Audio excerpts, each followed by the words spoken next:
They didn't hear me because it's not plugged in. Ah. I know. I don't want to break my case. So give me. I'm on it. I forgot.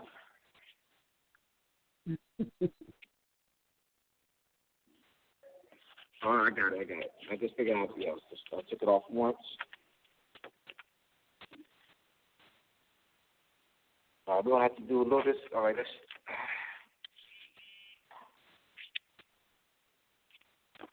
I paid $20 for this, so I don't want to break it.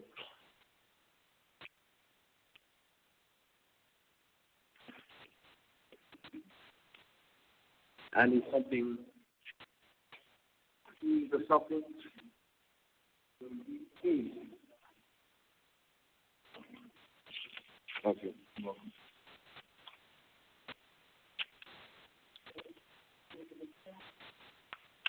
All right, I got it.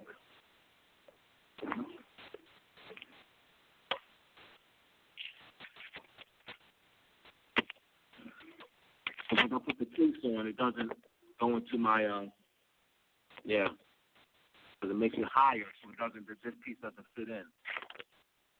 All right. Yeah. I'll just do a little, let's do it again, y'all. They didn't hear me because it wasn't plugged in. When I put my case on, so this happened last time, and I disregarded, that's all. I paid $20 for that thing.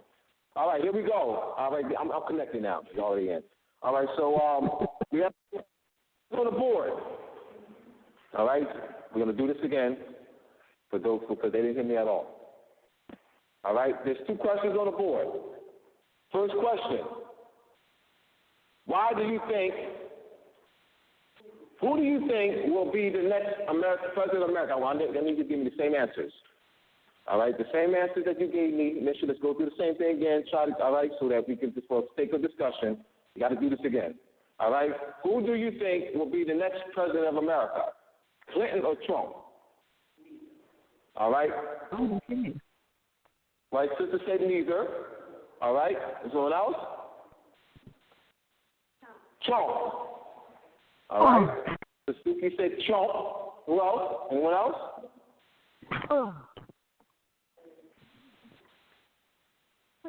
Clinton. All right, so we have neither. We have Clinton as an answer. We have Trump as the answer. All right? So give me the answer. Give me the answer. Yes. None. Now, you said neither. All right, why neither?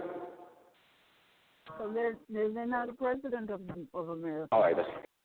All right, so she said, all right, then one of the answers is, for reason for neither is that Barack Obama signed the executive order that he will remain president of America. All right?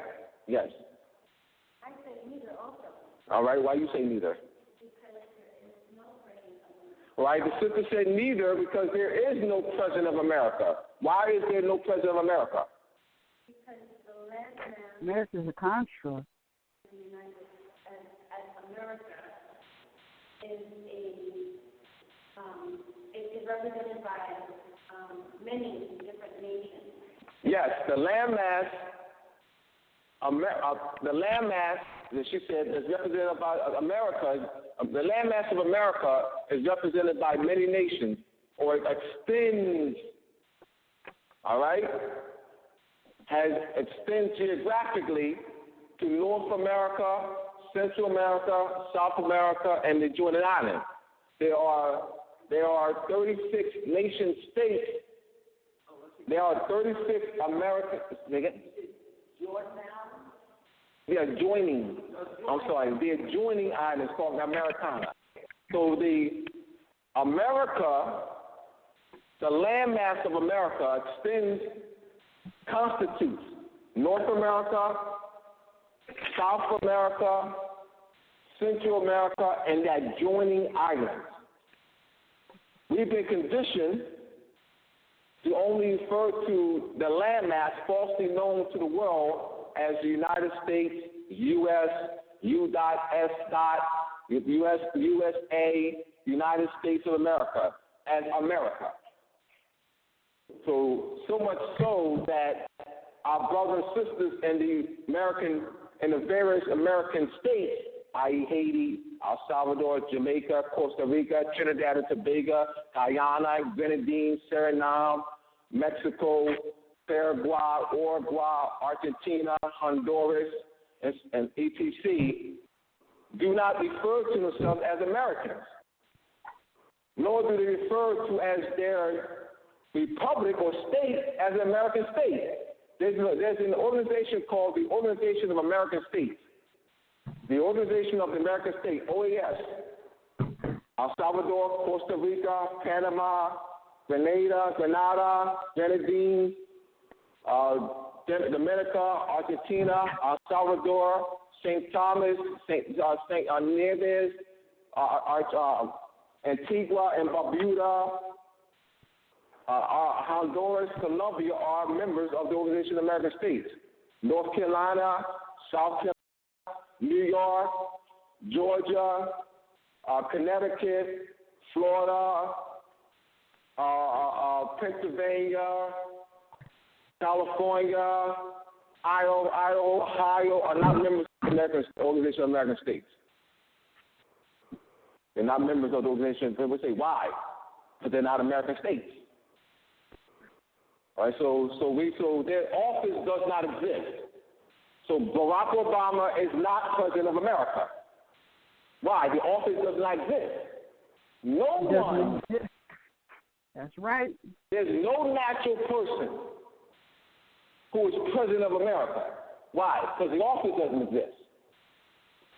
There's no natural person who is president of El Salvador, Costa Rica, Panama, all them all. They're not president of. Those nation states have, there's natural persons that are president of those various nation states, but there's not one natural person that's president of them all. There's no office that exists. But the false concept is that America, the name America and the term United States are interchangeable. That's false. They do not have the same meaning, origin, and jurisdiction. So the Europeans have really duped us. All right? Next question. Why are Trump and Clinton white? Why are Trump and Clinton white?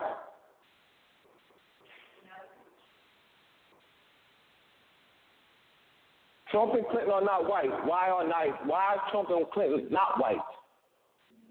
Because they're Europeans, all right? So they're not white because they're Europeans. So who are white? We are. So why are you white? All right? You're sovereign of the land. You're the sovereigns of the land. White refers to rulership and sovereignty and not complexion. White refers to rulership and sovereignty and not complexion. You have the white crown. Drawing said, white means purity. Purity means God. God means ruler of the land. The white crown of Upper Egypt is called the Hedjet, Hedjet. The white crown represents the sovereign power, rulership. So it was never referred to as complexion.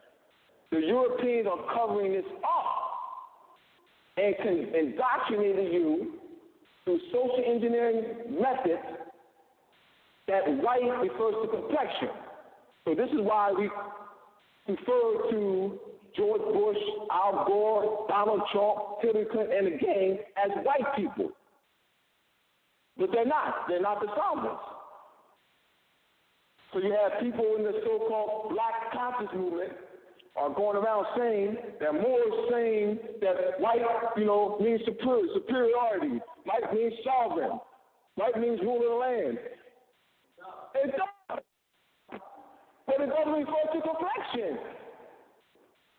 That's why. Yeah, these Moors, man. These dumb behind Moors, man. These silly behind Moors, man. How dare they be superiority, sovereignty, supreme authority. Man, these Moors, man, these double-behind Moors, man. How dare these people in the so-called black community? Yeah. All right? Why? Why are they saying that? Because they think that white refers to complexion. That's why. Pigmentation, skin tone. That's why.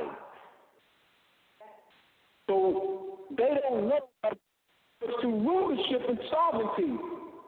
So I'm not calling George Bush, Donald Trump, Hillary Clinton supreme authority, supreme supremacy. I'm not calling them, they even say white supremacy. That's my thoughts. And in fact, it's being redundant. You don't even say white supremacy. They say white. White supremacy, what's the other word? White supremacy. They say white. White supremacy. You're being redundant. You're being redundant. White refers to rulership, sovereignty, which means what? Supreme. Sovereignty is what? Supreme. What? Power, not subordinate to another earthly power. Supreme power, not subordinate to another earthly power. So white means supreme power. So with the Europeans, see, we have to stop using this term white supremacy for Europeans. They got white supremacists. They playing with us. You're calling them sovereign. You're saying that they're rulers of the land. When ain't no white supremacist or white or supremacist? That had nothing to do with Europeans. Man, I'm doing what you don't want you to. Yes. Going back to the head jet. Now you have Lower Egypt.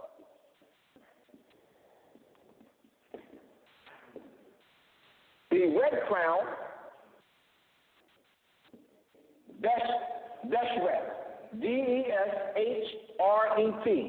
Deshret, that's the crown of Lower Egypt. Now, there was a civil war, and Upper Egypt won. So they combined the crowns and called it the red and white crown. That's where Drew Ali got the concept from. It didn't come out of thin air. You all didn't come out of thin air and said, white means purity, purity means God, God means well, he didn't come out of thin air and say that. What's the basis which you all didn't say that?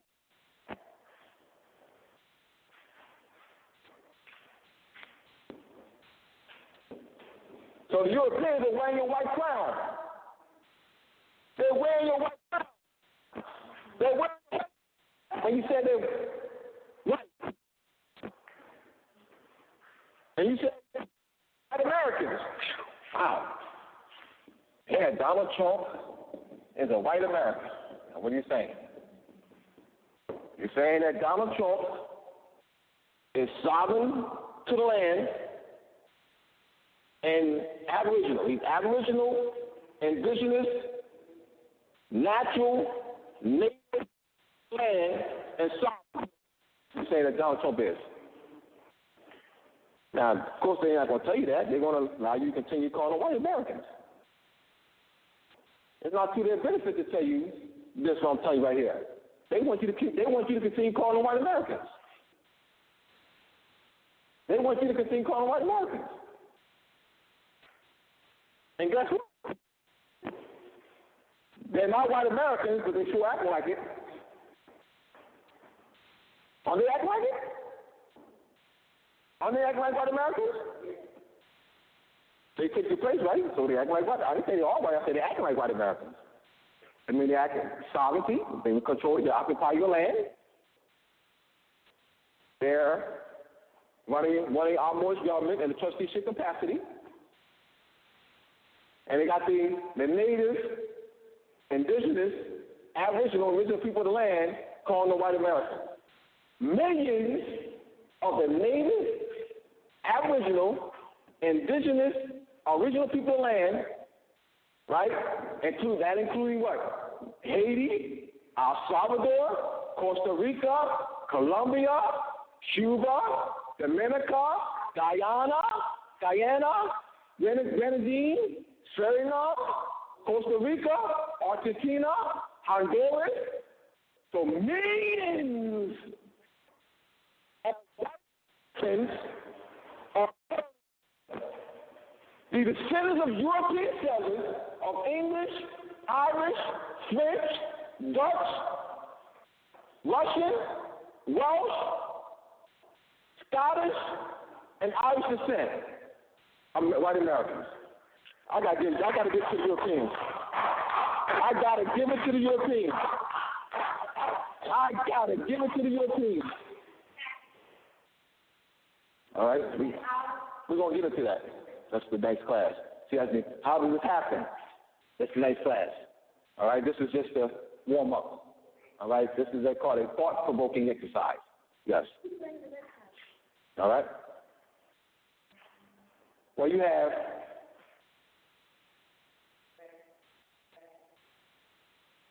red fez, these burgundy red fez.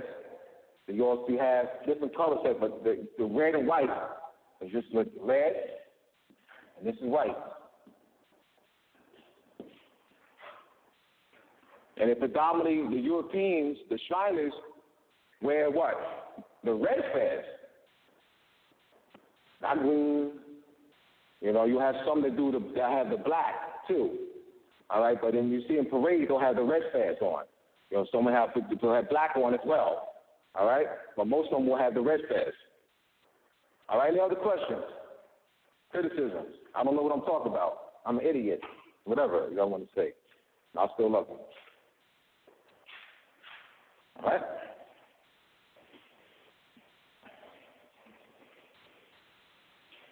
But if you call me an idiot, you got to show that I am that. Call me an idiot ain't good enough. You have to show me that I'm an idiot. You have to lay out that I'm an idiot. You have to show what I'm saying is not true. Saying that I'm an idiot doesn't mean that you're not saying anything. You're not saying anything.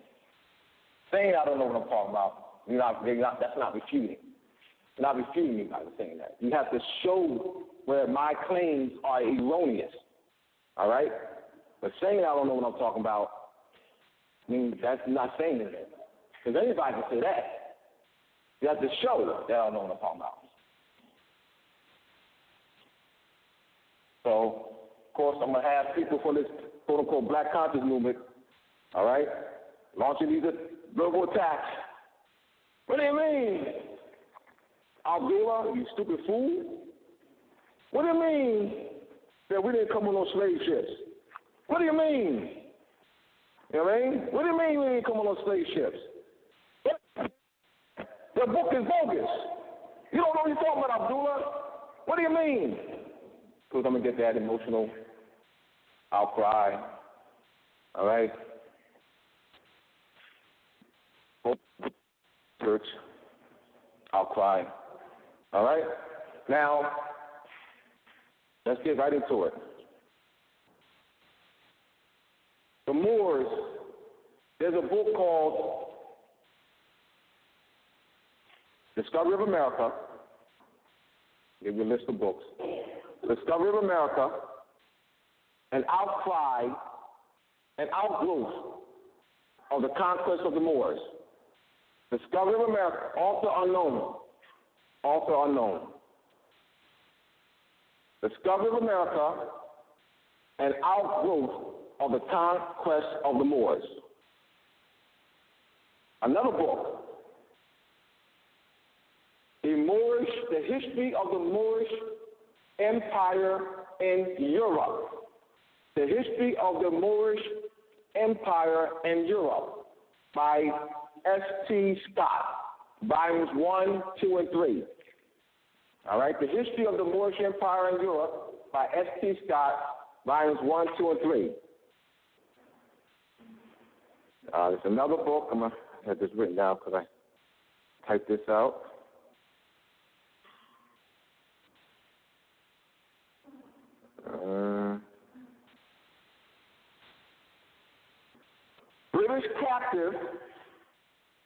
British captive from the Mediterranean to the Atlantic, 1563 to 1760 by Nadir Matar. Nadir, N-A-B-I-L, Matar, M-A-T-E-R. British captives from the Mediterranean to the Atlantic, 1563, 1760. I referenced this book in Moors and Masonry. British captives from the Mediterranean to the Atlantic, 1563 to 1760. Nadir Matar. He is professor of history at the University of Minnesota. Nadir, N-A-B-I-L, Matar, M-A-T-E-R, professor of history at the University of Minnesota. All right? These are folks that say I don't know what I'm talking about.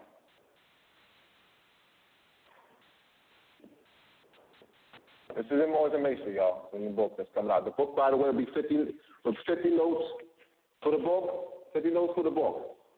Be out in December. 200 black and white pages, 50 color pages.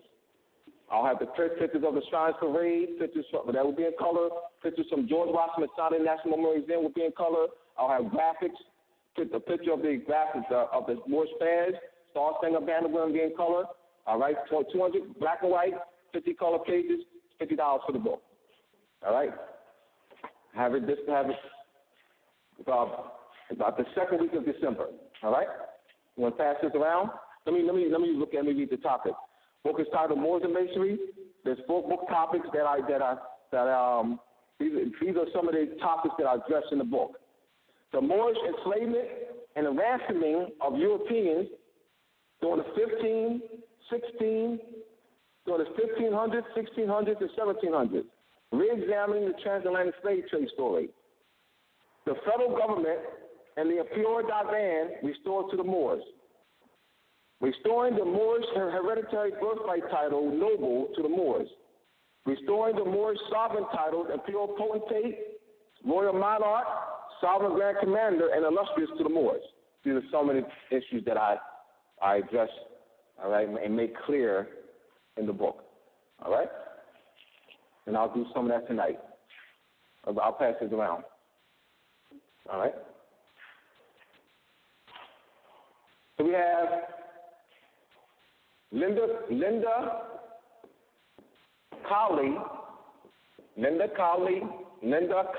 C-O-L-L-E-Y. She is professor of English at Princeton University. Professor of English at Princeton University.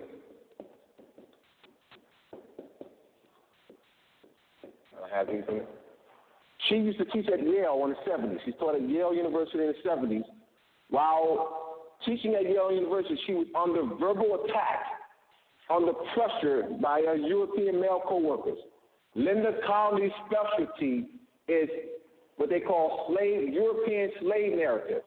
There were Europeans who were in Moorish captivity, who were ransomed or escaped from Moorish captivity, and wrote narratives.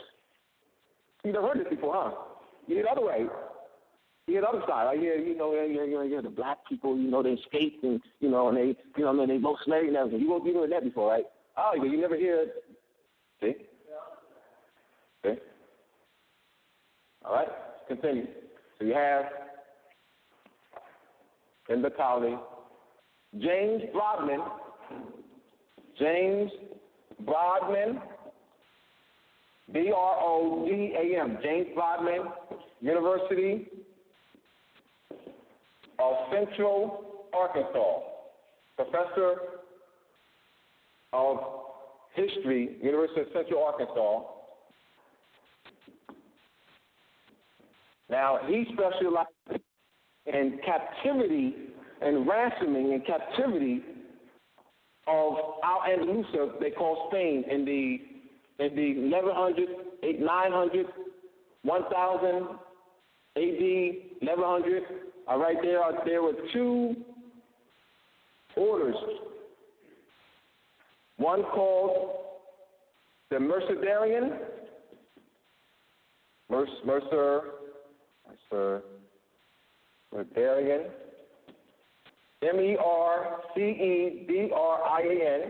and the Trinitarian. The Trinitarian. The Mercedarian was established in 1085 A.D. The Trinitarian is 1117 A.D. All right?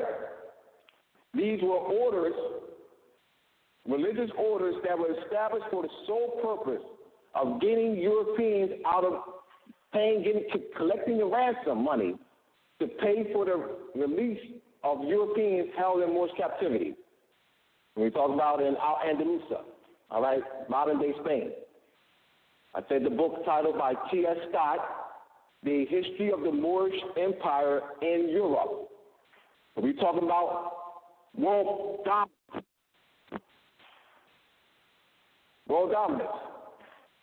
One of my former co-workers asked me in September 2011, as I was talking about Moors and Masonry, beginning of the school year, first week, school year, first day. He asked me, he's a teacher, a teacher of history, classified as black, Negro, colored, African American, United States Census Bureau. He asked me, Bey, how did the Europeans come into world power? By defeating the Moors. Because the Moors power.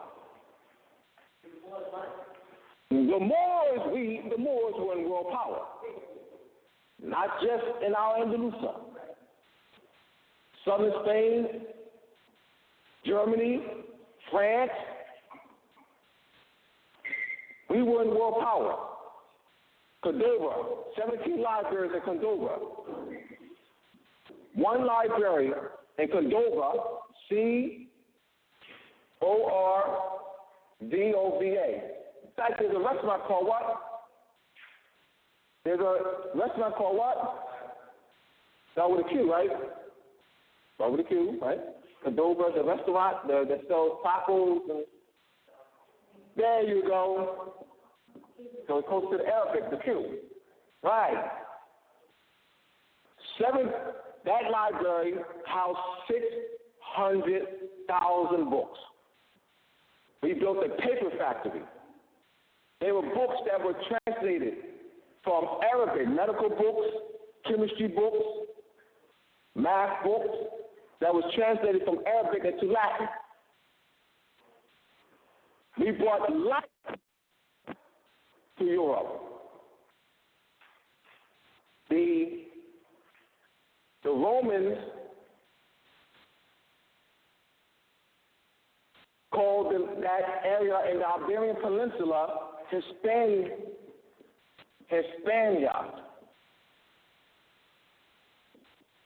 All right, Hispania. So that's the I think it's Hispania. Hispania is the name.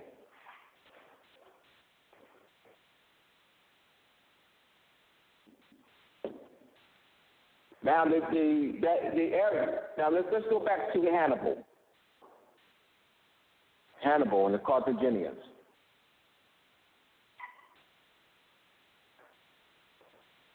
Peace, brother. Hannibal controlled the Iberian Peninsula. We're talking about in BC time, 100.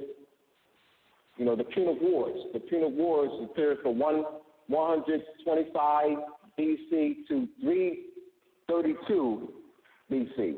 125 BC to 332. You ask me how? But you got to get history. Think how? How? 125 BC to 322 BC. All right? And he controlled the Iberian Peninsula. All right? Now, when the Romans took over, they called the land Hispania. Hispanic, Spanish. The Romans called it Roman. So our people are Spanish, that's Roman. All right? So now, the Visigoths took over. They called the land Vandal.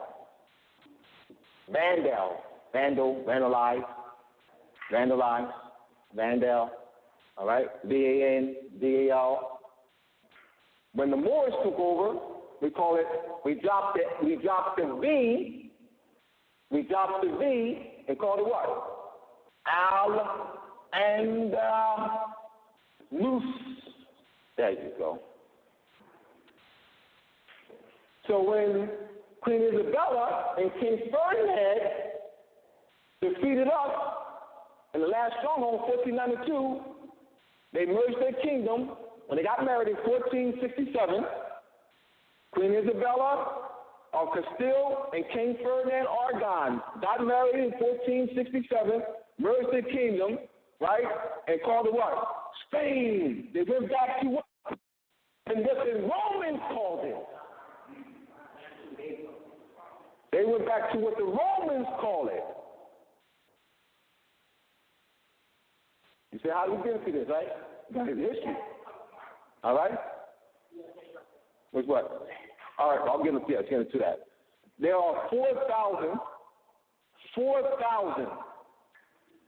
Arabic words in Latin.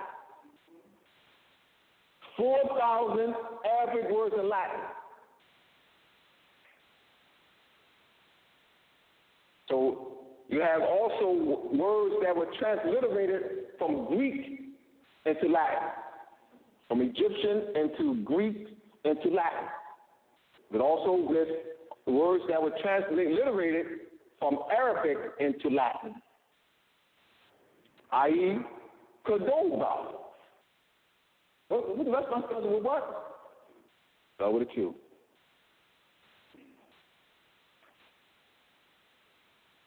Can I answer that? I don't want, sister. All right? So Latin is more? Yes, but when we were ruling, when the emirs and the caliphs, and emir, you have emirates, all right? And you have caliphate.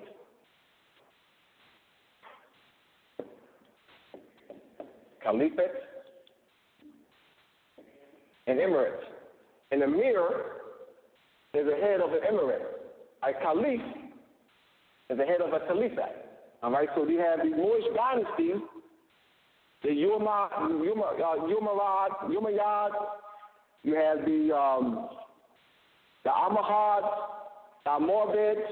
These are Moorish dynasties that ruled Spain or Andalusia for a period of 800 years.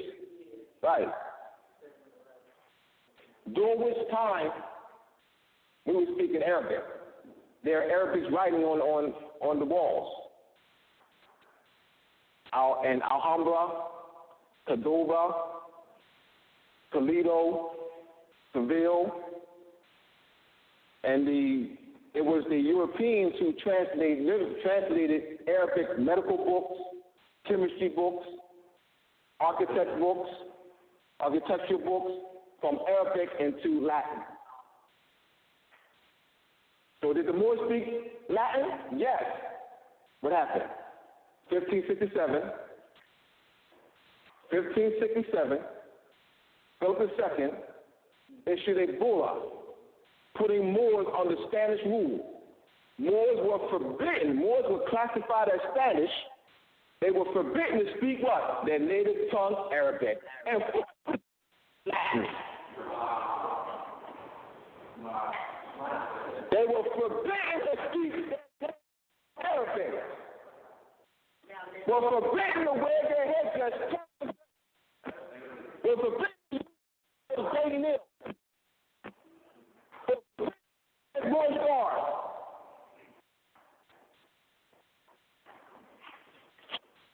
Philip II, 1567.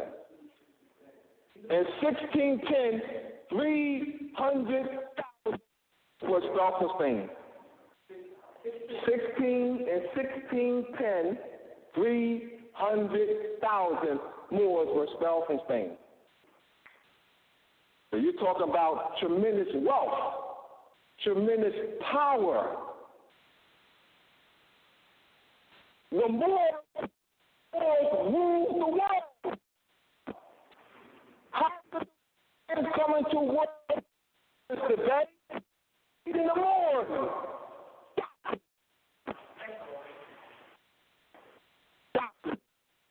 I gave you some books, I'll give you some more. I'll load you up. And those books are Moorish masonry. I've got references upon references, treaties, letters, you name it. National Archives, Live Historical Society references. I pound your head with references. Why? Because you're going to have these people from the Black Conscious Movement that says, hey, I don't know what he's talking about. He came on some slave ship. You don't think I was thinking about that while I was working on Muslim masonry? And guess who's going to help me? You are. You have the book.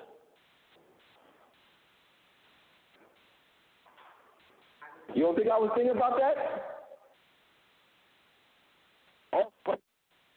They came before Columbus. They came before Columbus by Amexem Cinema. Also, you have the book. Oh, that was the wrong thing. They came before Columbus. No, he wrote they came before Columbus. Amexem, they came before Columbus. The book from him, 1990, at Glasgow State College, Nambour University. I had to leave early, and my fraternity brother didn't get him to sign it. I had to go to class. So his wife was there. Amexem was there. The ballroom at Glasgow State College in Glasgow, New Jersey. Yeah, that's Amexem.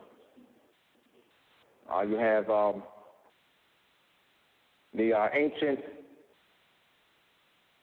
what's it called? What's the name of the book? By Alexander von Rutenau. Unexpected Faces in Ancient America.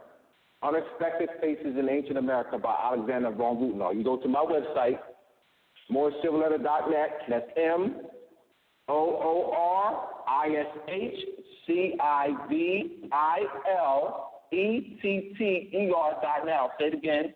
That's Moorish Civil Letter, MOORishciv as in Victor, IL as in Larry, ETTER.net. And I have go to the photo gallery. I'll have all those photos. Those photos that are in Unexpected Faces in Ancient America and on my website. Stone heads, figurines, statuettes, and masks with broad noses and thick lips. 1L. It's 1L, y'all who's listening. Moorish Civil is 1L. MOORishcivilletter.net. That was Taj's idea. Was to use 1L. Then I came up in civil letter. Taj suggested that just use 1L in 1995. Yeah. All right. So I'm just loading you up with information. All right. And these references are more than masonry. Because you need information. You need references. You know, how do you know this is true? They're going to ask you that. You want to be able to show them that it's true. Because in order for us to bring millions of our people along, you got to give them solid references. They got to be solid. Right. And they come from Europeans, professors. I'm just playing the game. And guess what? I get mad respect from my European co-workers. Why? I'm playing their game. I'll name professors in the universities where they teach. So now they got to discredit them. They got to say that the word that you use for human beings will be more. No, he said that. I'm talking about what he said. No, that's true. I'm talking about what he said. Well, what Farrakhan said. See, we're not talking about what I'm saying. We're talking about what Farrakhan said. If I could get that off, I'm telling you, I would blast that all over the world. Not the whole thing, just that segment. We take that segment out, blast it, do right up on it, then I won't get no, you know what you're talking about, Farrakhan to say that? Well, of course they're going to defend him. But they couldn't defend that. If I get it, they couldn't defend that. As long as I can't show it, they can dismiss it. Once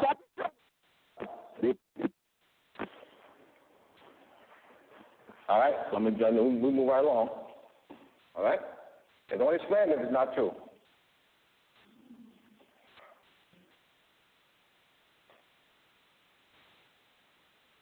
I was forced Farrakhan to step up.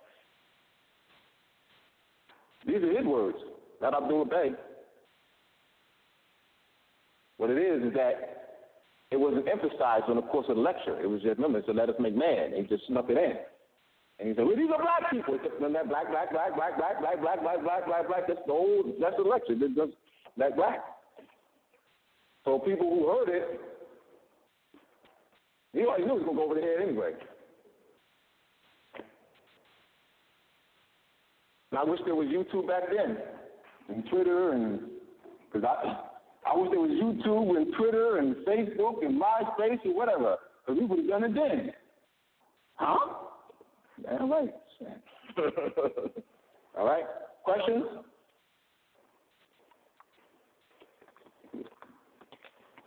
I'm really serious about 100 notes. I'm really serious. If you find it, you got 100 notes. I got to give people a sentence. I got to do that so I can get a sentence so y'all can find it. I mean, because that's what I'm going to do. Yes. Was it ever a Moorish empire based around the Arabian empire, so like Amexem? All right. She was asking, was there a Moorish empire forever? And what does that ever forever mean? All right. All right. There is a small body of Moors. So let me clear this up. Thank you for that. There is a small body of Moors, I know them, all right, who's claiming the name Amexem Moor Empire. That name doesn't belong to him. He can't claim that name. He can't claim the name Amexem Moor Empire and say, I am the head of the Amexem Moor Empire. Hold on. Let me. So he's saying that, hold on, let me see. There's people who don't know. We got to clear this thing up. Thank you, sister. Thank you. Let me clear it up. What he's saying, all right, he's saying that he's claiming to be what? The Sultan or Emperor. All right, he's saying Emperor. All right, I'm writing one down. Let's go on the board. So let me, all right. I love the brothers. I know them. But I can't, once the question's asked, I got to clear it up. I can't be impartial. I can't be partial to somebody. This is about our birthright. I don't suck, man. Sure, this is our birthright. E.G., the word bleach it. The word Blanca is derived from the Indo-European root. All right? Blanca.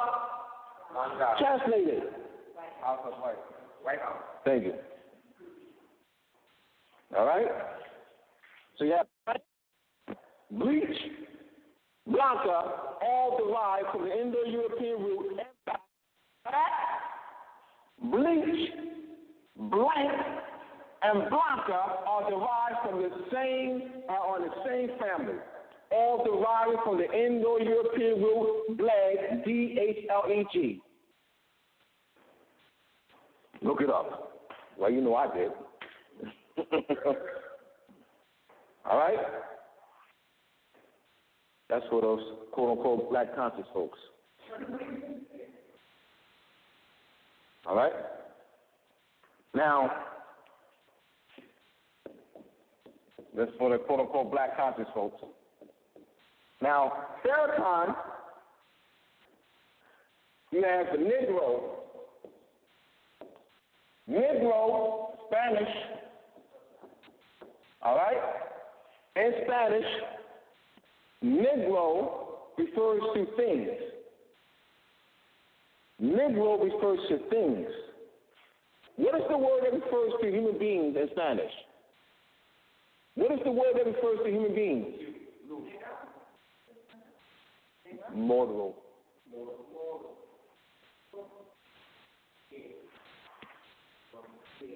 Negro, Sabato. That's what Farrakhan said, black shoe.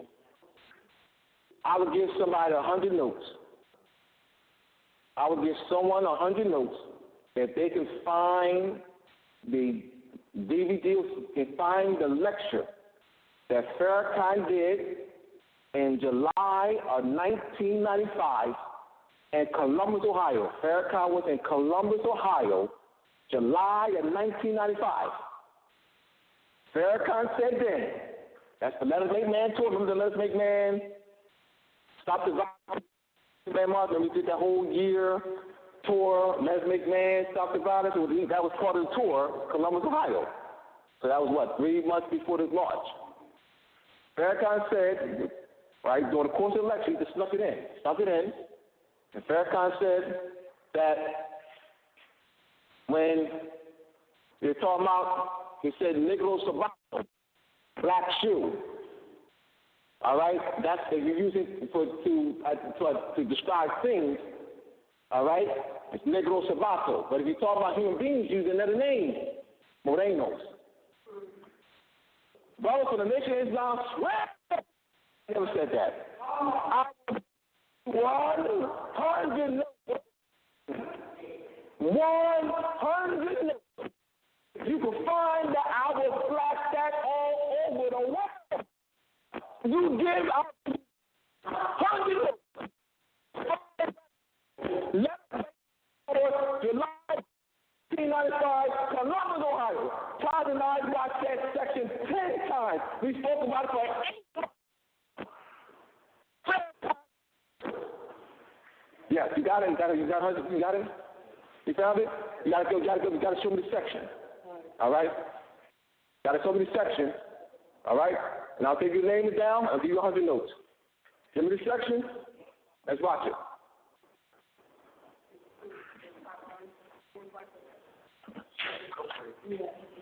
Okay. All right, play it. Go ahead. In the person of Master Farad Muhammad. And I bear with you. No, he's inside. He's not the march. In July, at Columbus, Ohio, arena, 10,000 people. Columbus, Ohio arena, Columbus, Ohio, in July of 1995. Not the march.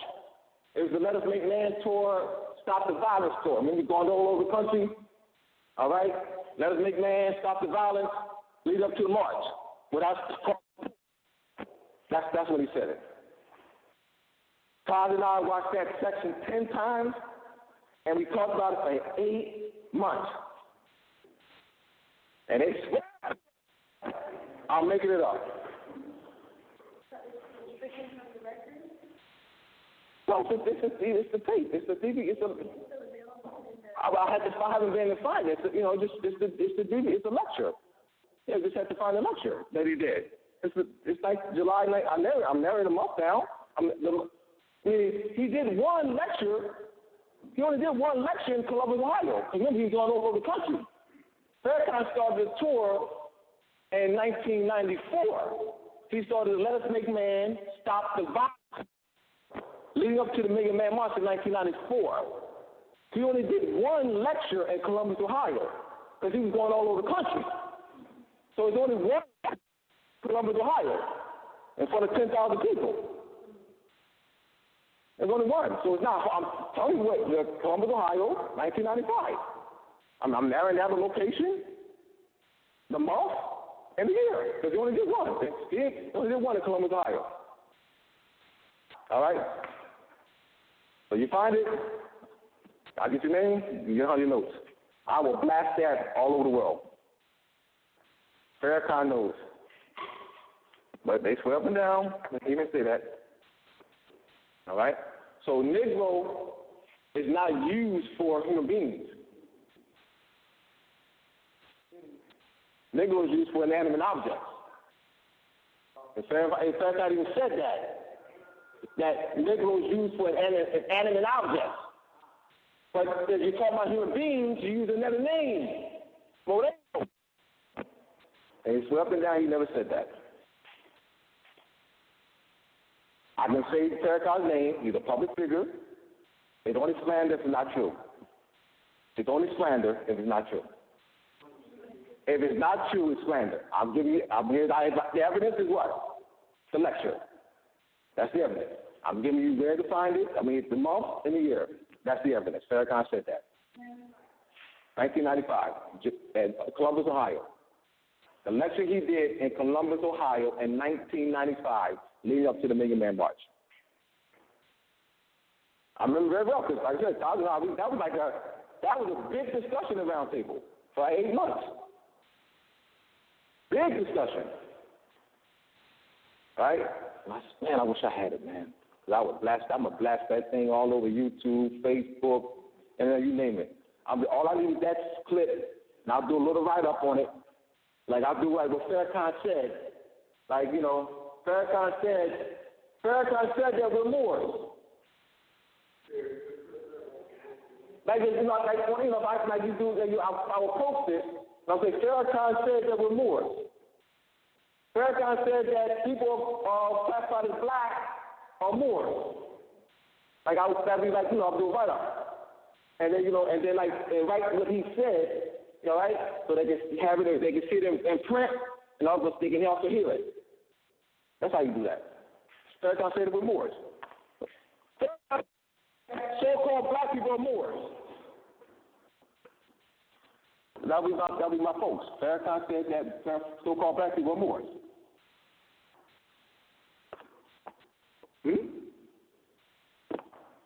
Farrakhan said that using Negro and black are used for context. Farrakhan said that the word that you use for human beings will be more. No, he said that. I'm talking about what he said. No, that's true. I'm talking about what he said.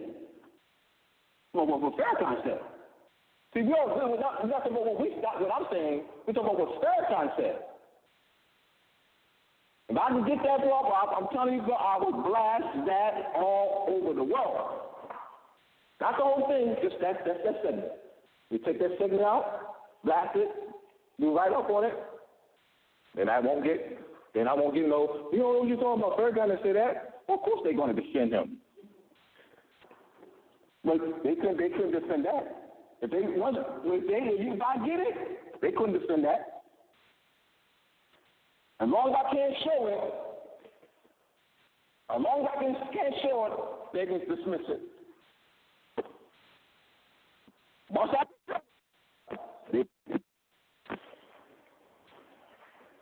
all right, so we move right along. All right? It's only slander if it's not true.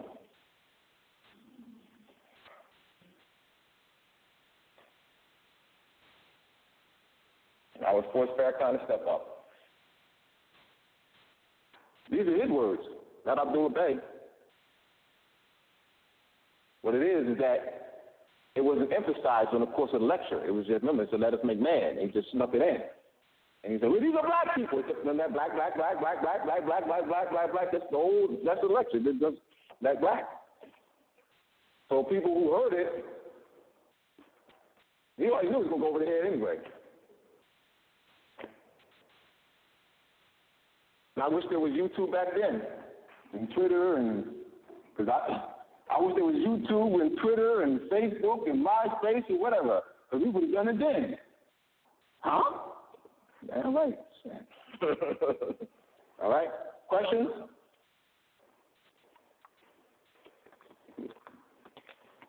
I'm really serious about 100 notes. I'm really serious. You find it, you got 100 notes. I got to give people a sentence. Like I got to do that so I can get a sentence so y'all can find it. I mean, because that's what I'm going to do. Yes. A Moorish empire based around the Islamic empire, so like Amexem.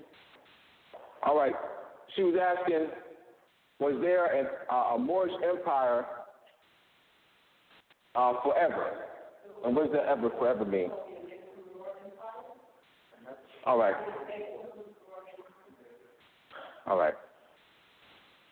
There is a small body of Moors. So let me clear this up. Thank you for that. There is a small body of Moors, I know them, all right, who's claiming the name Amexem Moor Empire. That name doesn't belong to him. He can't claim that name. He can't claim the name Amexem Moor Empire and says, I am the head of the Amexem Moor Empire. Hold on. Let me. So he's saying that, hold on, let me see. There's people who don't know. We got to clear this thing up. Thank you, sister. Thank you. Let me clear it up. What he's saying, all right, he's saying that he's claiming to be what? The Sultan or Emperor. All right, saying Emperor. All right, I'm writing one down. Let's go on the board. So let me, all right. I love the brothers. I know them. I know them. But I can't, once the question's asked, I got to clear it up. I can't be impartial. I can't be partial to somebody. This is about our birthright. I don't suck, man. I mean, sure, this is our birthright. I don't suck. All right? He's claiming to be what? Emperor of the Amexem Moor Empire. All right? What is the Amexem Moor Empire, Abdullah? All right. The Amexem Empire, the Amexem Moor Empire, extending from Canada all the way down to what? Argentina, the Jordan Islands, and Europe. Oh, what? The Moorish, the history of the Moorish Empire in what? Europe.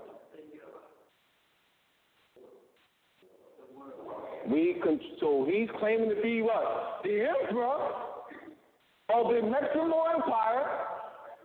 All right? See, he got people thinking, people don't know, he's like some older, no. You can't use this. No. This is a sovereign title, all right, a position of, we're talking about Moroccan sovereignty here. You know? So you're talking about, all right, a seat of rulership of the empire. You see that? Now, millions of our people are unconscious. How can you be that? Three people got together and say, you know what? Yeah, we're going to start what they call the Amexem Moor Empire. I'm going to be the Sultan. I'm going to be the emperor. You can't. Now, if you're doing it as an organization or a club, that's fine. So, as a club, in his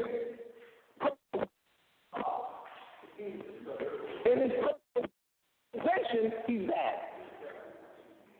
So he has an organization called, all right, his organization, the name of his organization, the name of his personal organization is called, and his organization is called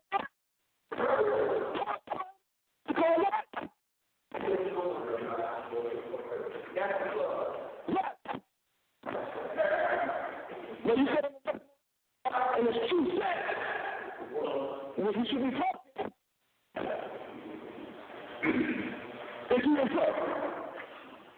No, he's not. But that's for people who don't know. And I ain't, but since you asked the question, I got to tell it. So I love the message, brother. You might watch this and then talk to me again, but it's all good. I mean, I can't worry about that. I mean, they shoot up people down the streets. So for me to worry about that, and I can't worry about that. All right? So we got to act to you as if the direction of the power. All right? Any other questions? Criticism. I don't know what I'm talking about. Comments. So how does this church, the word church, that is church? yes. All right, so the word church, all right, coming from the Latin for circle, about, circle, all right? This is the German, all right? So this is, that's there. Now, let me read something since you, all right, let me do this. Oh, I got these. I can do that. I forgot I had this. Let me stay on this and finish answering your question. All right. There's a book called The Sun in the Church, S-U-N, The Sun in the Church, Cathedrals as Observatories. The Sun in the Church, Cathedrals as Observatory by H.L. H.L. Vaughn, H-E-D-R-N, The Sun in the Church, Cathedrals as Observatories. There are churches, 4 churches, one in Bologna, B-O, the word Bologna, Bologna, 3 other areas in Europe. There was over 4,000 observatories documented. Over 4,000 observatories that were made. The church building, the building itself is an observatory. They placed a metal rod, a steel rod along the floor. All right? And it would have a 6-foot hole, all right, in the ceiling. So the light would shine, the sunlight would shine along the metal rod. Depending where the light shone, will let you know what time of year it was. The building was designed as an observatory. Over 4,500 documented observatories were made. Observatory. Observatory. So then we got to say what it is. An observatory, an astronomical observatory. Because they walk it. They look, light shining. All right? Oh, it's the summer solstice. Oh, the winter solstice. They will be determined at where the light is. All right? This is documented. So the astronomical observatories. All right, so you ask me where? I'm answering the question. It's this. All right? Let me read this. This is American Churches Astronomically Aligned. The name A-C-H-A-R-Y-A-S. That's a European woman. These American Churches Astronomically Aligned. I'll write it on the board. American Churches Astronomically Aligned. Because you asked me where the church is, that way you can. All right? I want to be complete my answer.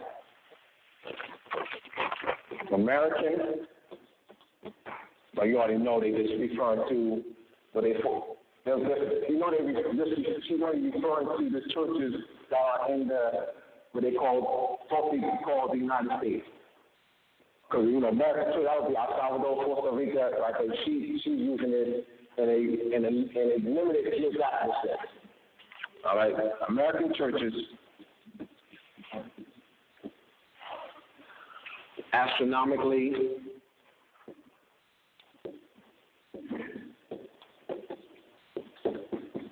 aligned,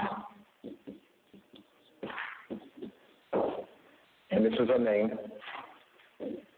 You can Google this. All right? Her name is ACHARY, for those who are listening, S as the first initial. All right? I'm going to read some of this. Rays of the light from the rising sun on the winter solstice stream into the chapel through the front door and window at Mission San Juan Bautista. All right? So this is, all right? Picture here. So you can YouTube it. I'll Google it. All right, let me read on. One of the aspects of my work is to bring to light the ancient religious practice of aligning sacred sites with astronomical events, such as the daily, weekly, monthly, and annual movement and the phases of the sun, moon, and other celestial bodies. All right? This practice dates back thousands of years and countless archaeological sites globally across a vast diversity of cultures from numerous eras.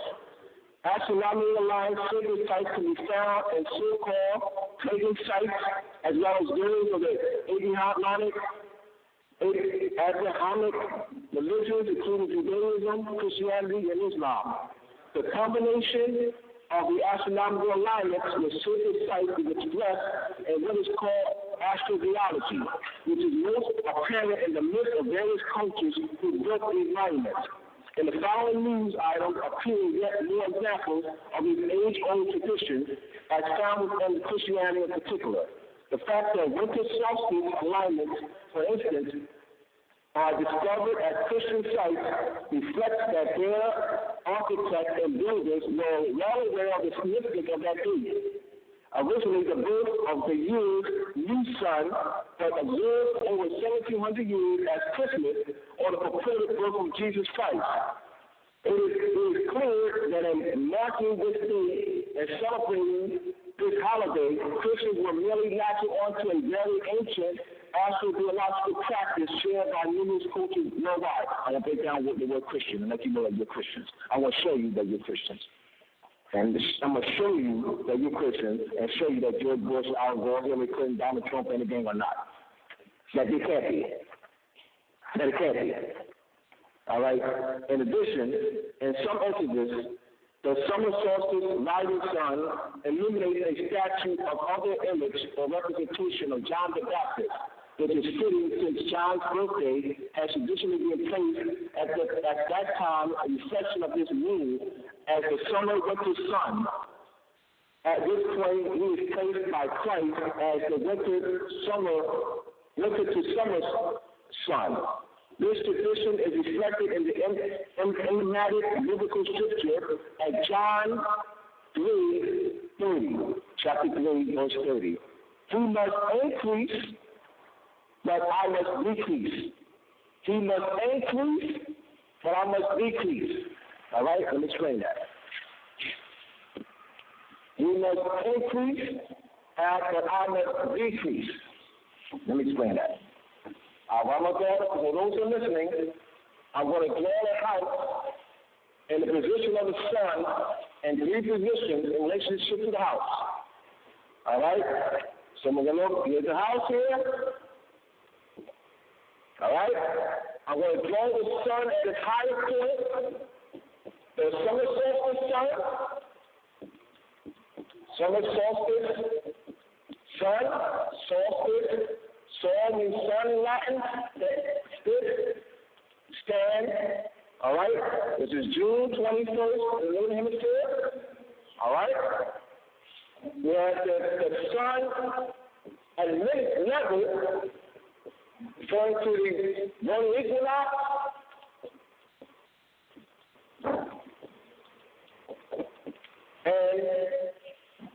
autumnal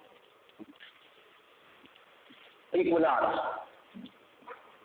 The whole equinox in the Northern Hemisphere is March 20th, sometimes it's on the 21st, and the autumnal equinox is September 23rd. The sun is on the equator. This is the point, March 21st, and September 23rd are the points where the sun crosses the equator. The sun crosses the equator at 2 points, 2 equinoctial points. Then you have the sun at its lowest point. The sun is dying. The sun is dying. The sun is dead. Jesus is dead. All right? It's December 21st, which is a winter solstice. All right? The sun is dead. So I what? And please, you know, please. June 21st is called the summer solstice. There are 2 points where the sun is at its most outer limit. The apparent motion of the sun is at its outer limit. They're called solstitial points. We marked this out 2 years ago. Solstitial points.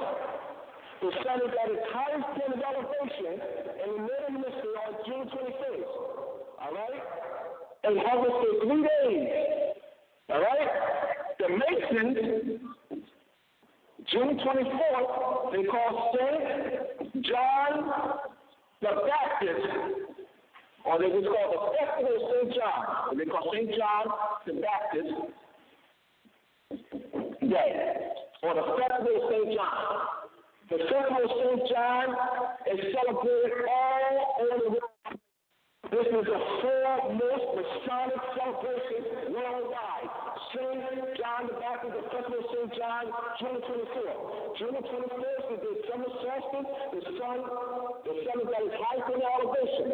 All right, the prayer mission is that the prayer to stand still. All right, and it hovers for 3 days. So moving from a northerly direction to what? A southerly direction. As I walk. And please, you must please talk to me. December 21st. December 21st is the death of Jesus. Jesus died. The etymology of the word Jesus. The etymology of the word Jesus, the I-O, is Phoenician. The I-A, Babylonian. The I-U, Chaldean. The I-E, Egyptian. The root system. So the Europeans transliterated, all right? The J-S, the E, I is your root word. Adding the S, the O-S is the Greek masculine determination. The U-S is the Latin masculine determination. So Jesus, the name Jesus, is derived from the ancient roots, Phoenician, Egyptian, and Babylonian. History, because it's what based in astronomy. So the Europeans did was co-opted. They co-opted the story. This is universal story. You have the death and resurrection concept worldwide. So the death and resurrection, Jesus died on the 21st, is at his north point of declaration. I was for 3 days. After the third, or live 3 days in the tomb. After the 3rd day, Jesus live again from dead. Look it up. I want y'all to look up now. I want you to look up the various times that the sun rises. All right, starting from December 25th. You begin incrementally from December 25th. So that's the birth of Christ. All right? The sun is now reborn. So the time that is very part of that declaration, I will say 3 days. 21st, the day that it's longer by 1 degree, by 1 minute. The day is now longer by 1 minute. And incrementally, you want to see this. You see the day getting longer. All right? Incrementally, week after week, incrementally. This is the shortest. December 21st is the shortest day of the year. December 21st is the shortest day of the year. So December 21st is the longest day of the year. As I what? And peace, you must have peace. And mystery, they call it the two pillars of doctrine. The two pillars of Boaz and doctrine and mystery, which is in science. All right, here, write these two pillars down. All right? Boaz, B-O-A-Z, Jachin, J-A-C-H-I-N. All right? The pillar of Boaz, the summer solstice. All right, summer solstice, pillar. Then you have Jachin, the winter solstice. And masonry all over the world, they have what they call the laying of cornerstone celebration all over the world. They have your Masonic apron on and your gloves on and everything, and they have this big ceremony where they lay the cornerstone in the northeast. Why? The summer solstice sun rises in the northeast. William Penn, a proper thing-off Philadelphia, says what? Northeast, the observatory. This is ancient. We mark this. This is ancient. There are temples, buildings throughout the world that are lined based on the summer solstice and winter solstice, and also the equinoxes. The European call opposite. One world culture. All right? They also have what's called the point within the circle in masonry. The point within the circle, and you have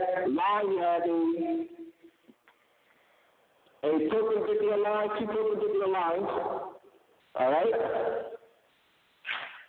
Or vertical lines on one on each side. Point is within the circle. That point denotes the sun, and the circle denotes the path. All right, so you have here, no, this is the earth, I'm sorry. The point is, and the circle is the path of the sun. Earth, and this is the path of the sun. And this is your representing your pillar, Boaz, Jachin, denoting the summer solstice and winter solstice. Now what happens is that you have the two pillars, right? And you have your checkerboard floor. So as the sun rises, all right, in the northeast, all right, right behind the pillar of Boaz, they casting a shadow. So the checkerboard floor symbolizes what? Light shadow. Depending on how long the shadow is and where the shadow collapse, because we mark it. You know, we observe, and we will mark what? We will mark it. So timekeeping. And it's, precise. Year after year. This is ancient. This is one life.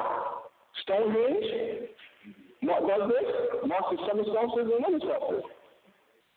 New Grange in Ireland, same thing. It's astronomy. No big deal, it's astronomy. Now, why are they making this something else? For control.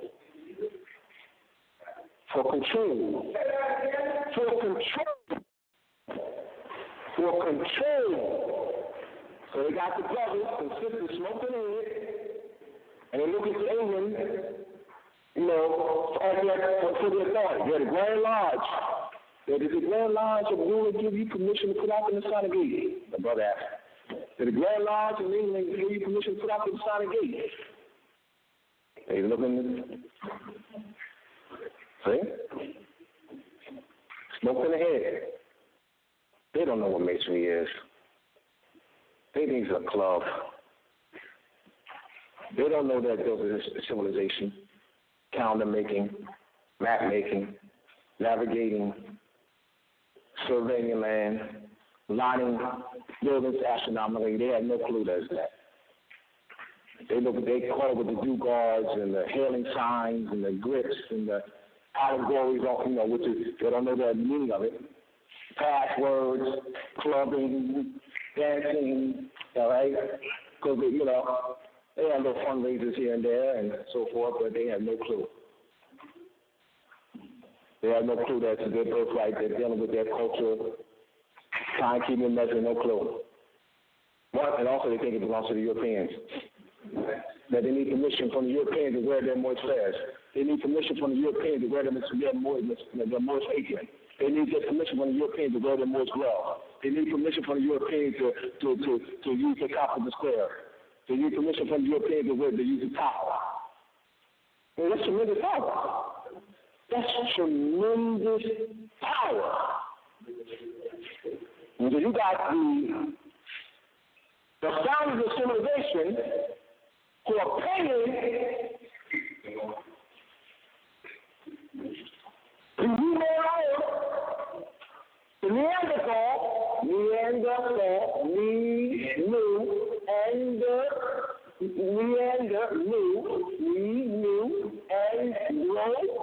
all right, anthropology, land, T-H-A-L, valley, New Mexico Valley. So you got the Neanderthal, you came to Neanderthal, right? Saying that, you got the cocoons, you got to get authority. You get a charter from the Grand Lodge in London, you get your charter. So you're not official. So you get a charter from the Grand Lodge of London. All right? You're president. Yeah. But you got that conference to go on for. It's their mindset. The founders of civilization. And you look at them as the founders of civilization. Tremendous power. Tremendous power. All right? So it's 9:09, let me get them. So let me go right to the real Christian.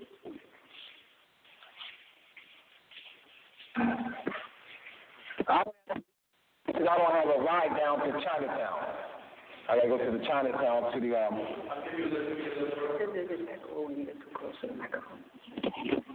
All right.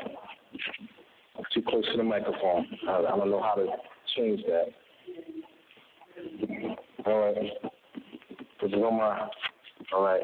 You give me a ride? You know how to get down there? Yeah. Hold on, let me give you. You know where the Chinese bus station is? Let me see if I can find it. Just give me so that's it. Yeah, I got it right here.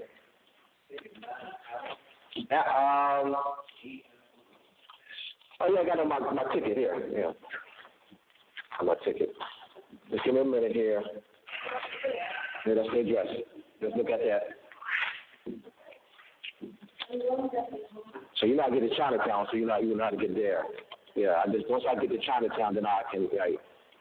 All right, so you good? All right, so we can go a little longer. We can go longer then. All right, so the bus leaves at 11, so we would leave out of here by the 10:15. Good? Huh?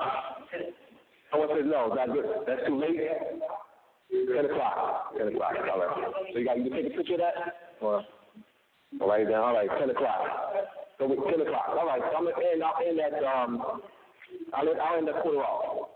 I'll end at quarter off. Yes. But I had a question about declaring or proclaiming your nationality. Some words that say it doesn't make sense contacting organization, and you have other words that say that you should. So what are you saying? Let me stop you. You said it doesn't make sense to do what kind of. All right. It doesn't make sense to declare your nationality because they say like you're contracting, you're going into like a contract or something. Which in my mind, we're already in a contract that we have. The document have to. All right. So hold on. You got that? All right. All right. So it doesn't make sense to declare your Moorish nationality because you're in a contract. That's what they're saying, right? You're in a contract. What's the other reason? What's the other comment? They say that it's like all it's like agreeing to I don't know. It's agreeing to what? So I can address it. I have to hear what you're saying so I can address it in kind. I want to address it in kind. No. I want to hear. I want to hear what she's saying so that I can address it in kind. Yeah, I don't want to tell what I'm saying. I want to hear what she's saying. All right? Yes. So let me does it make sense to internationality, like in other words, to authenticate your birth certificate and, file an affidavit on the record that you're not agreeing to be a Negro black. Yeah, but that's how you don't have to do that process to declare your nationality. All right. Let me go right to it then. Let me go right to it. All right, so we can. All right. Let me go right to it. All right, so sister is saying that she has heard people say that it doesn't make sense for one to declare his or her nationality because it's like you're contracting. All right, so let's look at this. You have what's called the race and ethnic standards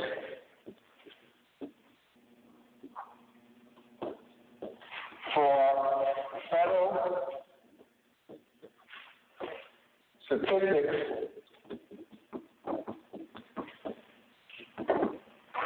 and administrative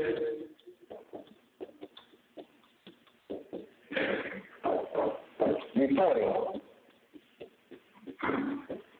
adopted by the office, it's a federal statute, of management and budget. All right, in 1977, the Office of Management Budget is in the Census Bureau. All right, Census Bureau. The Census Bureau is in the Commerce Department. All right. Commerce Department. And the word commerce, the etymology of commerce, the root word is MERC, which means trade. All right? That was human trafficking. All right? Trafficking. All right? No problem. Got it. All right. Now, this is used at all jobs, all schools, college, elementary schools, middle schools,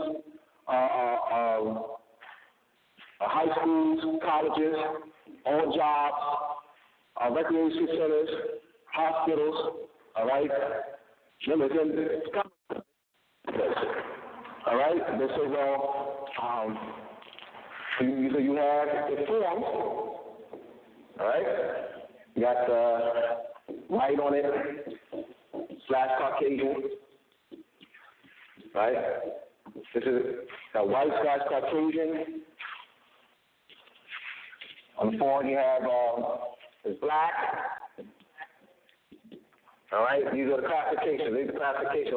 They have white. Let's say they don't have white, black. We have Pacific,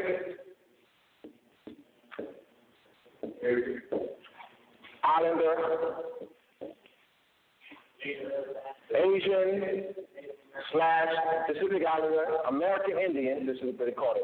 And then the American Indian / Alaskan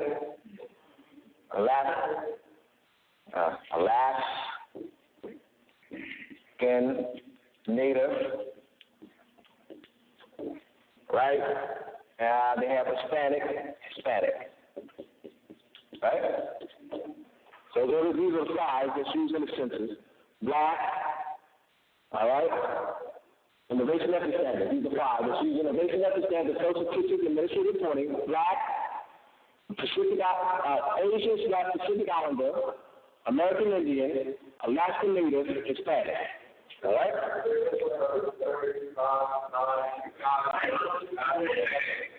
and they'll say, non-white are two. Right?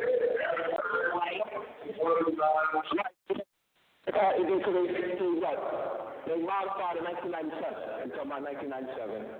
Right, they have that right. So let's look at this. All right. So now at the hospital,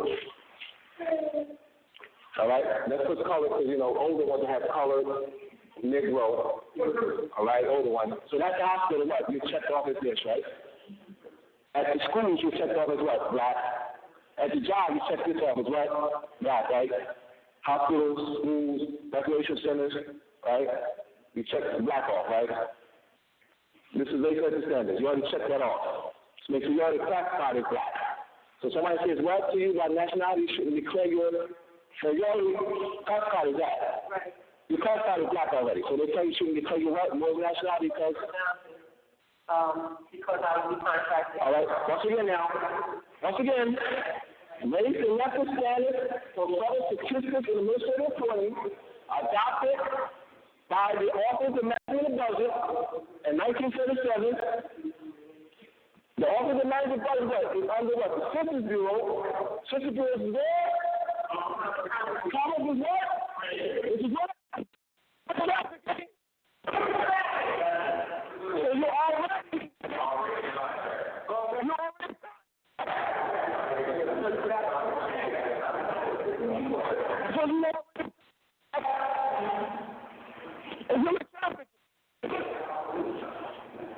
And they get funding for you. All right, so we got so many blacks. We got about 200 blacks, 200 Pacific Islanders, 100 American Indians, Hispanic, we got 500 Hispanic. All right, so, all right. Now, if the school doesn't do this, right, they will give them funding. Hospitals don't do it, they'll get what? So you already active. And sacrifice what? Three. So they say you do not do that? So what can they say about black then? So what do they say about this? All right, so they say that, no problem. They tell you not to nationalize and give them reason. All right, so what do they tell you about black though? What do they tell you about what you've already done? What do they say about what you already done? What was done like your parents did? What do they say about like checking black off? What do they say about what your parents did by checking black off when you were in school? What do they say about what you did when you had a job? So how do they say to you about adjusting this? I'm just trying to be logical. I'm just trying to be. All right? Trying to be logical. All right? They're telling them not to. But they're not telling them to test how to adjust black. They're not telling her how to adjust what she's already done. What she's already classified. They're not telling you what to do, but they're not doing that. They tell you not to do that. They're not telling you they're not adjusting it. So when you see them ask them how do you adjust this. They should take a picture of this. Ask them. Tell them about the reality. They can understand the basic administrative reporting. This is your department. This is fact. All right? Ask them what we should do about this black classification. Did you do that? The person who said, oh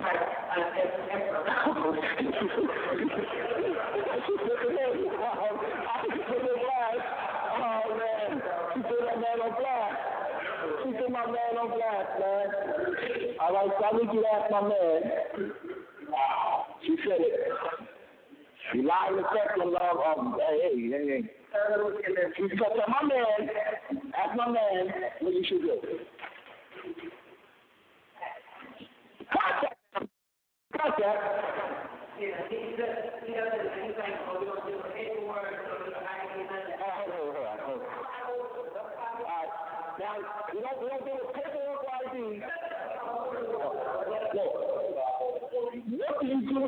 already done. When you were born, when you were in school, you can't say you don't deal with paperwork, none of that. You went to school. You were born in the hospital. Most of us. You went to school. You went to recreation centers. You go to work. You check alcohol. What do you do about that? Or what you already done? You can't say, I don't do no paperwork. What you done with paperwork? How do you correct this status that you already checked off? Did you already know? I just want to, I'm glad you brought this up so to be addressed. Now I want y'all to get into that, so that you're not bewildered. I don't want you to be bewildered. I want you to know what you already connected to. You're classified as black in the census bureau. How do you address that? You can't say you're not doing it because they use a paper. Like you check, you use paper to do what? Check it off. I mean, it's not logical. It's just, I love my man, but come on. You can't tell millions of people that. You can't tell millions of people to work at school. You got children in daycare. All right? Children born in hospitals. They're getting Social Security. They're getting Medicaid. They're getting pensions. You know, they're working, they're getting checks. You can't tell millions of people like that. What do you do at your job? They already work you there. I want y'all to find me logically. All right? All right, so are we clear on this now? Are we clear on this? On the point of why? Because you what? Let's clarify your legal status. All right, in 1798,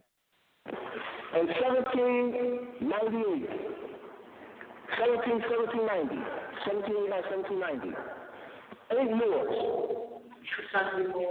They call what they call the sundry, which means various. Sundry, S-U-N-G-R-Y means various. All right? They call it 73 Moors. All right? Francis, Daniel, Harlem, and Samuel. I said Samuel, right? It was 4. And on behalf of themselves and their wives, they petitioned the House of General Sessions, the Court of General Sessions, and also the South Carolina House of Representatives for clarification of their legal status. They wanted to be sure that they were accused of a crime, that they would be tried under constitutional law and not under the Legal Act. 1790. Our clarification of legal status. They want to be sure that they were not classified as Negro. For the record. So for the record, I people are classified as black. Negro, colored, African American, Latino, Spanish, Puerto Rican, Indian, West Indian. That's a negative status. That classification keeps our people outside the constitutional state of government. I'm not going to, I got you, sister, I just want to, now got me going. All right, I give you solid information. Solid information. United Nations Human Rights Proclamation, 1948. Article 15 states, what? Every child at birth shall have a right name, what? Nationality. It's black. So you, like you all.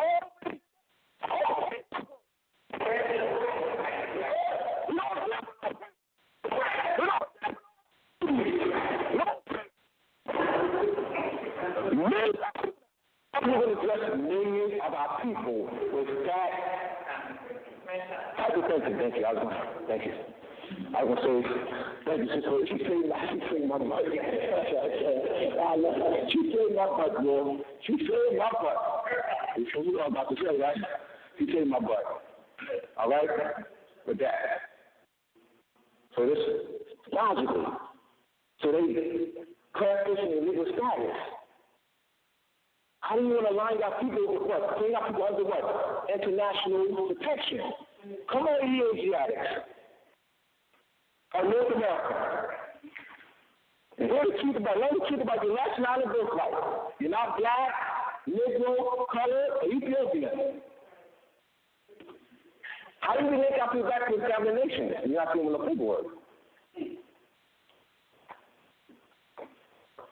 You know better. I know. That's what I know.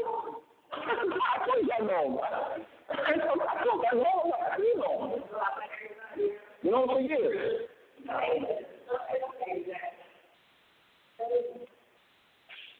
Now, that same good brother said he don't deal with covers or notes. No, Let me finish. The same brother said he don't deal with covers or notes. We got a festival in 2005. And the brother pointed out and said, look Abdullah, he's still out there with their notes. He said, look, Abdullah, he's still out there with their notes to get that, to purchase for that item. He said, look, Abdullah, he's still out there with their notes.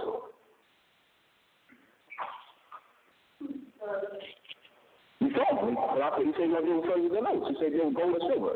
But he put out there with their notes. Now, he takes the train to come here. The Chinese bus. Now, that's still, it's funny, it's all the same now they know. So, how did he get on the bus?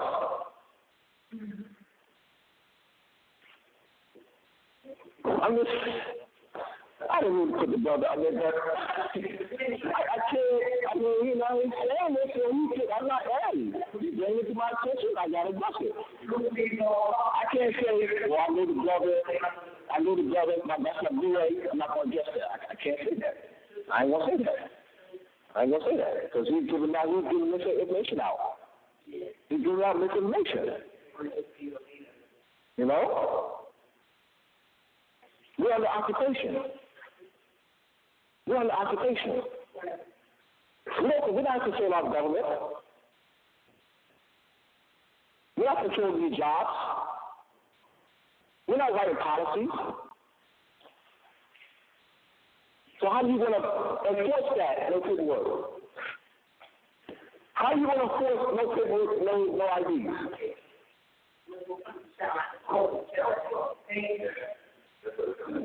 All right? So we're clear on that. So you said something about Black Card Dictionary? I will go to the definition of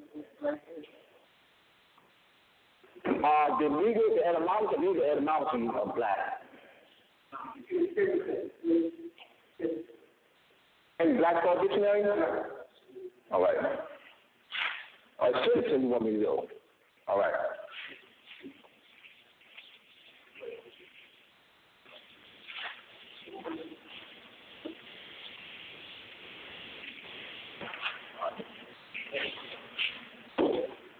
Let me say this.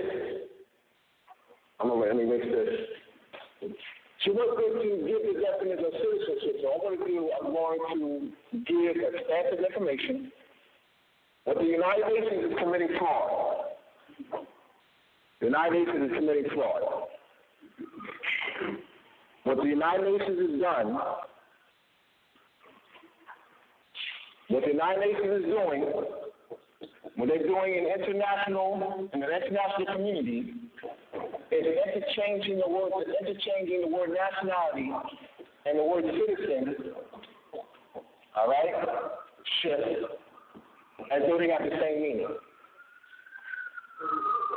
They have what they call acquisition.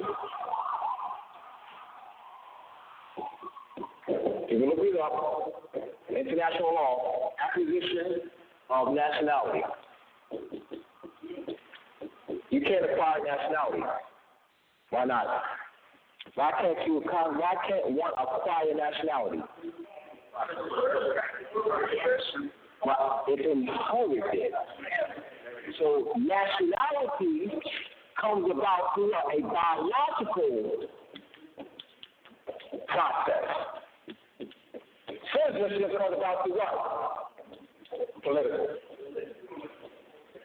I just want to bring this to bear since because you're looking at my thoughts.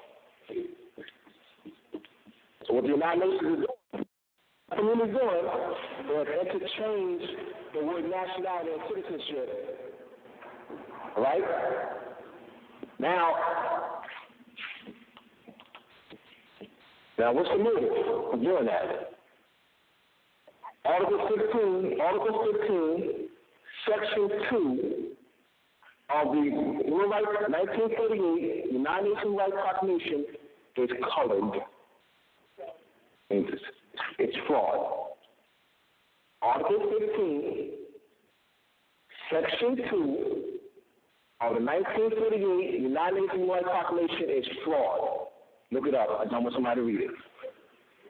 Article 19, you look up the United Nations Rights Proclamation and read Article 15, Section 2.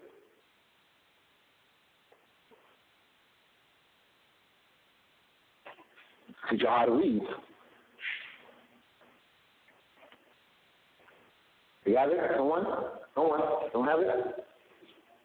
Look it up. Someone look it up. You have it?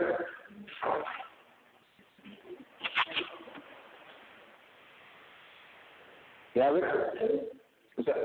Yes, all right, good. So it's section reading from the United Nations Human Rights Proclamation, Article 15, Section 2. Read it. Hit it. No one shall be arbitrarily deprived of his nationality or denied the right to change his nationality. All right. No one should be arbitrarily deprived of his nationality, nor what? Deprived to what? The right to change his nationality. Can you change your nationality? They're using it what? It's fraud. It's colored. They're using it in a sense of citizenship. Nationality comes about through a biological process. That's fraud. You can't change your bloodline, your lineage, your ancestry, your consanguinity. All right? Can't change that. How are they using that, Abdullah? They're using the sense of citizenship. That's fraud. What's the motive? Birthright theft. Tell me out, boy. 3 children. If China has just 3 children, I will have an English couple of English descent, husband and wife, relocates to China from England. While living in China for what?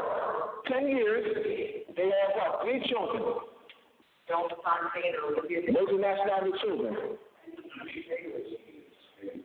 All right, yeah. Don't say, all right. Now, what they're doing is China has just solely, all right, just solely, in their naturalization laws, one can automatically become a Chinese citizen by merely being born in China. If China has just solely. Chinese citizen, not Chinese. Chinese citizen, not Chinese. So Chinese citizen, Chinese nationality, Chinese citizen falls under what? Citizenship. So Chinese citizen of English descent. See, Chinese citizen of English descent. So, what's the difference between a Chinese and a Chinese citizen? So what?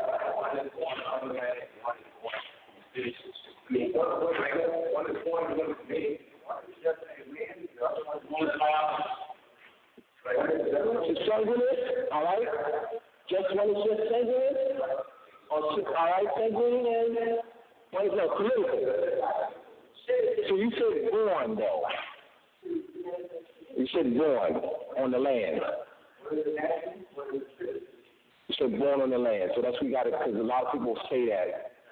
All right, nationality has nothing to do with on the land. All right, now, all right, in that case, but not in all cases now. Not in all cases. Under nationalization laws, not in all cases. If China has just solely in the nationalization laws, one can become a Chinese citizen by being born in China. All right, that'd be automatically. All right, just solely. All right, but there's other ways that one can become a naturalized citizen of China. One doesn't have to be born in China to become a naturalized citizen of China. All right, based on the naturalization policy of China, one would have to maybe live in China for a certain amount of years.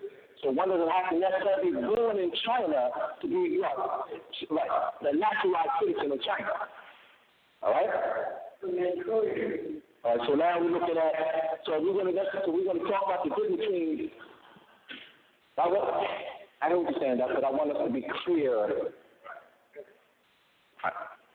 on the distinction between nationality and citizenship. So nationality is what? Blood. So yeah, so that's a blood tie. So nationality was what? Identify what your blood tie to the land. Citizenship doesn't. Right. So what's the motive of Section 2 of the United Nations Rights Proclamation? What's the political motive? Thank you. That's not innocent. That's not no. No.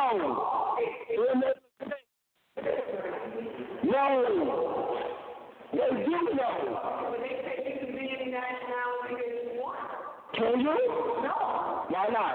Because we already established that in Based on blood, there you go. That's right. So they're talking what? They're interchanging nationality and citizenship as though they have the same meaning, origin, and jurisdiction. True.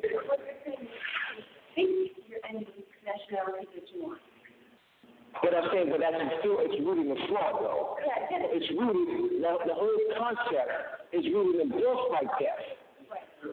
They got to know it. See, they're not, the European occupiers. So what's the name of the country? What's the name of this country? Well, this is America. All right, so this is part of America. This is part of America, and that's not all of America. It's part of America.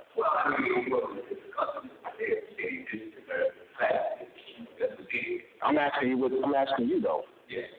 I didn't ask you what they're saying. I'm asking you what you think. No, I didn't know. Once again, I didn't ask you what they're saying. I'm asking you what you think. So you telling me what they're saying. The European occupiers, thank you, Taylor. I'll start using personal pronouns. The European occupiers for the control of your government in your land. I asked you what they're saying. All right? Once again, what's the name of this country? All right, that's what you're saying. All right, that's all I want. I want your answer. That's all. That's all I'm asking. I just want your answer. Yes.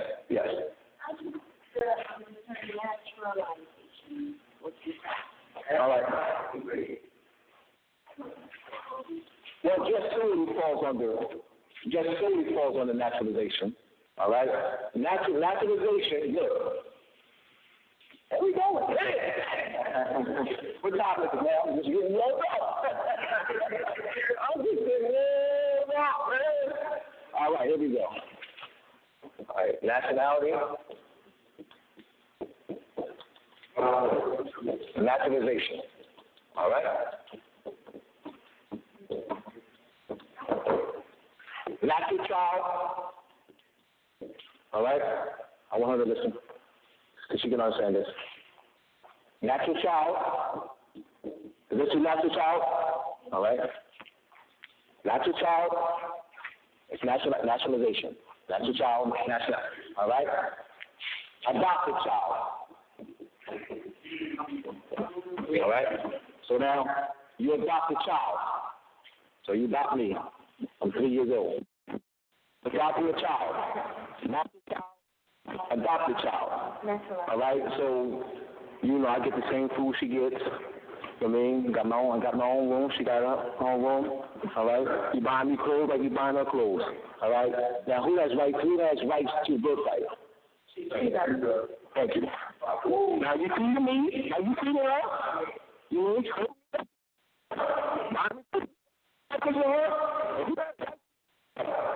Thank you. So we ain't the same. Our status is different. She's the heir apparent by blood.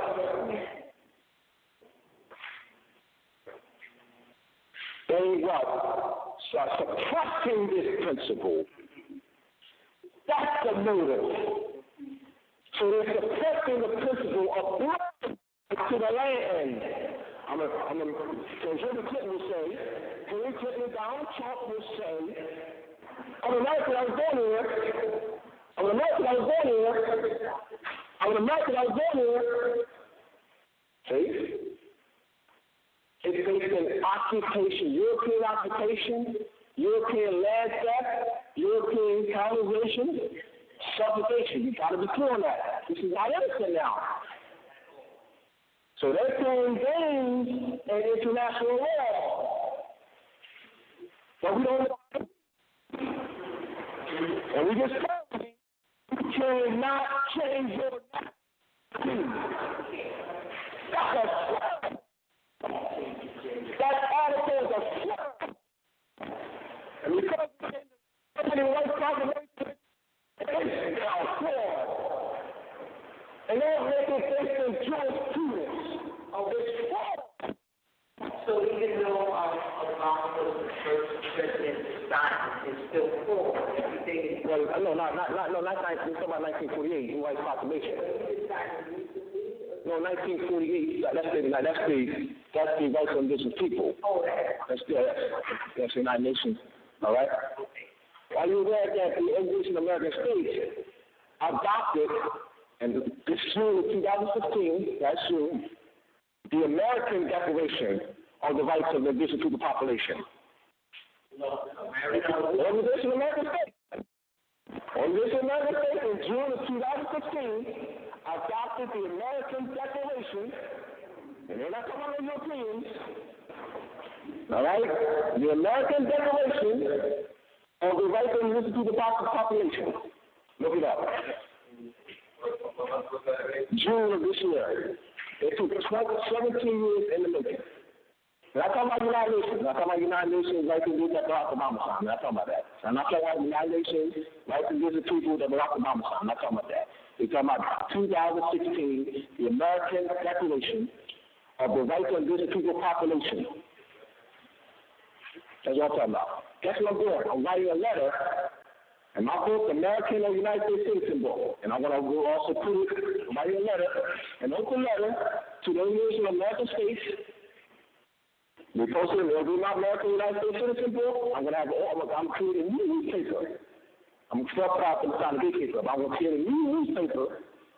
This is people taking something like that, some type of name that I'm thinking about. And I'm going to use as the feature article that letter and put 100,000 copies. 100,000 copies. And post it on different websites, Facebook pages, whatever, blast it. And open letter to organization mechanism. But I'm going to, in my open letter, I almost got the letter done. In the letter, all right, I talk about my experience of teaching math stats over 5,000 students in the Kansas City Public School. That's a book that's coming out next year. And that these students thought that they are black based on the complexion. I taught Moorish Catholic, and those Moorish Catholic Spanish taught the students were black based on their complexion. All right? So I taught the students the principles of nationality, all right, history. I also mentioned that I taught the students what American states are. El Salvador, Costa Rica, and in the letter I mentioned that the students thought that the American states are Maryland, New York, New Jersey, North Carolina, South Carolina, all right? That GIE established the old Canine Tribune in 1916, the Moorish Holy Tribune Science, the Moorish Science Tribune of the Moorish Divine National Movement in 1916, the Moorish Holy Tribune Temple, the old Canine Tribune in 1913, the Moorish Holy Tribune, the Moorish Divine National Movement in 1916, the Moorish Holy Tribune Science in 1925, the Moorish Science of America in 1928, and the GIE went to the Pan American Conference in 1928. That's in the letter. Like I'm detailed. That Moors are classified as black, Negro, colored, Latino, Spanish, Puerto Rican, Indian, West Indian, and the place enough to stand the close to 50 military employees. All right? That's the open letter. Why open? Why not a personal letter? Why say open letter?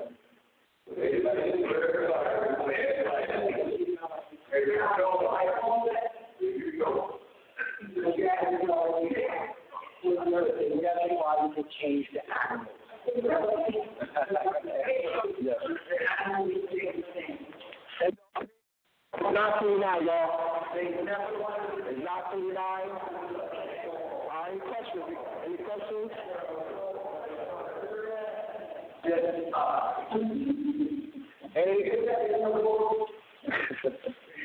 Any questions? Any questions? Yes.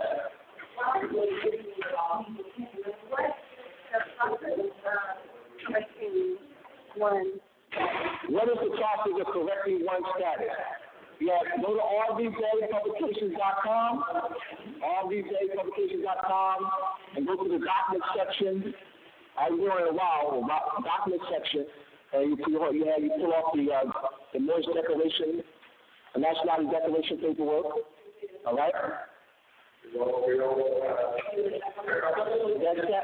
been on there a while. Yeah, she has examples on there. All right, I've been on there a while. But what the first process, that's not the first process. The first process is what? Classes like this. Classes like this. I mean, every first process. I mean, you wouldn't just do it. You have to have classes, education on it. All right? Or you go to the website and have class. You go to the website and have class. All right? Question.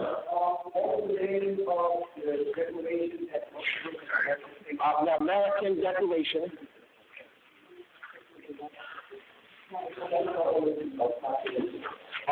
American Declaration of the Population. American Declaration of the Indigenous People Population. That's it. American Declaration of Indigenous People Population. American Declaration of Indigenous People Population, June 2016. Yes. What's that? I didn't hear you. Yeah, my phone number is 215-300-5471. Website, moorcivillary.net. We have that. Email, etymology. Vocabulary. All right, good. At gmail.com. Etymology, E-T-Y. M-O-L-G-Y. Vocabulary, V-O-C-A-B-U-L-A-R. At gmail.com. I'll put it on the board. 215-300-5471. Website, Moorish Civil Letter, MOORINHCIV, as in Victor, IL1LETTER.net. Morgan Masonry will be 50 notes. 50 notes for Morgan Masonry. I don't mean notes. 50 notes for Morgan Masonry. All right, it'll be ready in December. 200 black and white pages, 50 color pages. All right? All right, so I'll be back here. I'm looking, I got to put together a PowerPoint presentation, so I can do a PowerPoint presentation here. All right? So it's 50 notes for the book. All right? Trust me, it's worth it. I put a lot of time in it. Documents about books, you name it. All right? So it's 50 notes because I have the color pages. I have 50 color pages in there. All right? So I want to thank you for your attention. All right? Appreciate it. All right? So we're going to close out. We're going to close out.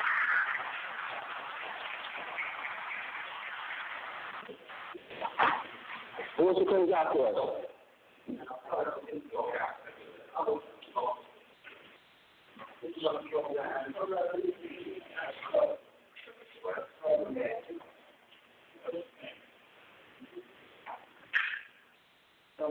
Close out. Close out. Close out. Come on, close out.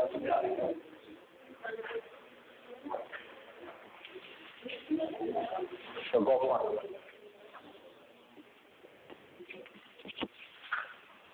I'll stand next to you, so you can be on the mic. I don't need your mic. No, I'm saying this should be live. Oh, that's how it's live. Yeah. It's live. They see each over here. 5 on the right, 2 on the left. Now. All right, everybody. Face 5 faces. On the left, 2 on the right. Feet at a 45-degree angle. Repeat after me. Father of the universe. Father of the universe. Father of love. Truth. Peace. Freedom. And justice. Allah my protector. My guide. And my salvation. My life. And my day. Who is holy prophet. Islam. Have somebody else do it. That's right. Thank you. I have books and DVDs. I got DVDs, and I do have 2 books available. Thank you.